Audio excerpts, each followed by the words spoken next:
Cristianismo y Bhakti Yoga, el camino devocional del hinduismo. El Bhakti Yoga y el cristianismo comparten amor y entrega a Dios o Brahman. Son dos caminos muy similares. Son como complementarios entre sí. Y vamos a ver un poco estas relaciones que hay. Tanto el Bhakti Yoga, es decir, ese camino de la devoción y amor al Señor, también definido en el Bhagavad Gita del hinduismo, como el cristianismo invita a la relación al final íntima, amorosa y transformadora con Dios o Brahman. Aunque difieren en su teología, cosmología y prácticas y específicas los rituales, y es ahí donde más se separan, ambos caminos espirituales se fundamentan en el amor, la devoción, la autoentrega, la confianza y la gracia divina como ejes fundamentales de la vida espiritual.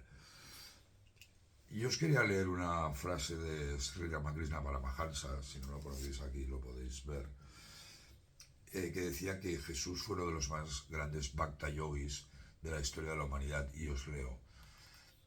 Y decía: he aquí a Cristo, quien derramó su sangre, la sangre de su corazón, por la redención del mundo.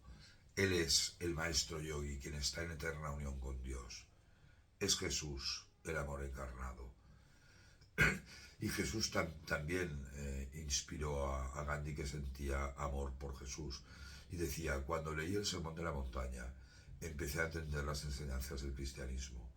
Me enamoré de Jesús. Solo hay cristianismo donde uno acepta un ilimitado amor hacia la humanidad. Es fantástico ver cómo este maravilloso, increíble hombre que fue Jesús despertase la admiración tanto de musulmanes como de hinduistas. Es decir, el cristianismo y el Bhakti Yoga comparten un núcleo común, que es el amor y la entrega a Dios como camino hacia la salvación en el cristianismo o la liberación, el moksha, en el hinduismo. El cristianismo es estrictamente monoteísta y centrado en la figura histórica de Jesús como hijo de Dios, y ahí pueden generar malentendidos, mientras que el Bhakti Yoga se desarrolla en un marco hinduista más amplio, siempre monoteísta o casi siempre, con una flexión muy flexible de Dios y la liberación, siendo básicamente también un camino dualista, un camino Advaita Vedanta. Hay una frase de Madhvacharya que decía, que es uno de los exponentes del dualismo, del Dvaita de Vedanta, decía: solo Vishnu es la verdad, solo Vishnu es conocimiento, solo Vishnu es el infinito. Sin embargo, el gran peligro de los caminos dualistas, como estos que estamos viendo, yo creo que es la facilidad con que puede surgir el fanatismo si no hay conocimiento. Y eso lo hemos visto en la historia del cristianismo y del hinduismo. Y también no olvidemos, por ejemplo, que a Gandhi lo mató un hinduista ortodoxo fanático. Y también de la imposición de la idea de que solo mi Dios es la verdad y no el tuyo. Y eso en los caminos no duales no existe. Un cristiano podría encontrar muchas similitudes en la devoción apasionada del Bhakti Yoga, mientras que un Bhakta Yogi podría apreciar el énfasis cristiano en el amor y la gracia. Pueden coincidir perfectamente. Esto es la montaña que he explicado en algún otro vídeo, que al final del Bhakti y del cristianismo coinciden, pero en la base, en los rituales, es donde difieren y pueden generar problemas. Pero también hay diferencias teológicas fundamentales.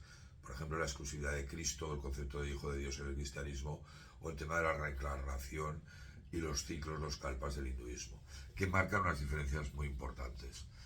Como podemos ver en los siguientes dos ejemplos que voy a leer, estas similitudes son importantes. Mateo 6:33 nos dice: buscad primero el reino de Dios y su justicia, y todas estas cosas os serán añadidas. Mientras que en el Gita, el Bhagavad Gita, el señor Krishna dice: en cuanto a los que me adoran, pensando solo en mí y en nada más, siempre unidos a mí, yo me responsabilizo de darles lo que necesitan. Si no conocéis el Bhagavad Gita, bueno, aquí tenéis la foto ampliada del libro, pero este es el libro que he escrito, es un libro amplio, que contiene la primera parte, la traducción en español que hizo de la versión del Gita de acuerdo a Gandhi, y la segunda contendría pues toda una explicación para poder entender el Gita. Luego traducí una segunda versión del Gita más avanzada. Pero bueno, como hemos podido ver en estos dos versos que hemos leído, Mateo y del Gita, básicamente es el mismo mensaje: adoraré con absoluta devoción. Y esa es la absoluta coincidencia que vemos en los dos caminos. Y el Señor dará todo lo que el hombre necesite. En los dos siguientes versos también podemos ver importantes similitudes. En Juan 14:6 vemos: yo soy el camino, la verdad y la vida. Nadie viene al Padre sino por mí. Esta frase además la repetía bastante Swami Vivekananda en sus famosos ensayos y discursos. Y en el Gita leemos ya al final, uno de los últimos versos del Gita, uno de los versos más famosos y tan importantes del Gita, que es, dice: abandona todos tus deberes, todos tus swadharmas, refúgiate solo en mí, yo te liberaré de todos los pecados, no te aflijas. El cristianismo es una religión monoteísta basada en la vida y enseñanzas de Jesucristo como el Hijo de Dios, como hemos dicho, con la Biblia como texto sagrado. El cristianismo enfatiza la relación personal con Dios, con ese Dios único, creador y trascendente que se revela como amor. Y en Juan 4:8 leemos: el que no ama no ha conocido a Dios, porque Dios es amor. Y en el Bhagavad Gita el señor Krishna enseña diferentes caminos: Karma Yoga, el yoga de la acción desinteresada; el Jnana Yoga, de la meditación; el Bhakti Yoga, que es el que estamos analizando; y el Jnana Yoga, del conocimiento. Son 4 caminos, 4 vías para unirse con Dios, como Brahman en el hinduismo. Y hay un verso precioso en el Gita que dice: liberaros de la pasión, miedo e ira, totalmente llenos de mí, confiando en mí y purificados por la ardiente prueba del conocimiento, muchos se han convertido en uno conmigo. Ahí hemos visto varios de los caminos del yoga.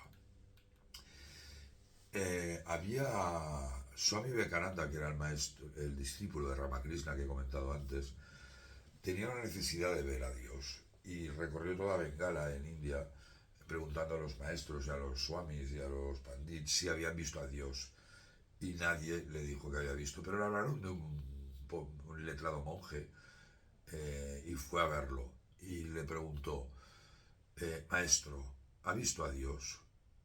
Y Sri Ramakrishna Paramahansa le contestó: sí, veo a Dios como te veo a ti aquí, solo que de manera mucho, mucho más intensa. ¿Quién derrama lágrimas por Dios? Este verso es impresionante porque yo creo que nos tiene que recordar, sobre todo en el cristianismo, que Dios es realización, que no tiene... Nos hemos olvidado a veces con los dogmas, los libros, las doctrinas, las iglesias, los rituales, que al final nuestra misión es unirnos con Dios en la forma que tú consideres, ya sea dual o no dual. Pero bueno, el cristianismo se expresa en el amor a Dios con todo el corazón, alma y mente, como vemos en Mateo, que dice: amarás al Señor tu Dios con todo tu corazón. Mientras que en el Bhakti Yoga el señor Krishna enfatiza la entrega total al Señor con amor y fe, como por ejemplo en los versos 96, 55 o el 18-66 que hemos leído. Y al final, en el capítulo 11, leemos: quien realiza todas sus acciones pensando en mí y me considera como la meta suprema, quien es mi devoto, quien no tiene ni apego ni odio por ninguna criatura, él viene a mí. Tanto el cristianismo como el Bhakti Yoga, el devoto tiene que rendirse a la voluntad divina. Mateo dice: hágase tu voluntad.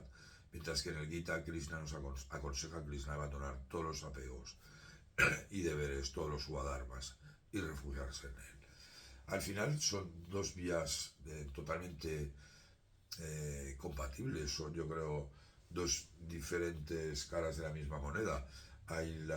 Unos adoran a Dios con Jesús como Hijo de Dios, y otros adoran a Brahman como Vishnu, como esa parte de Brahman que es el sostenedor del universo, y a veces también adoran a Krishna como encarnación de Vishnu.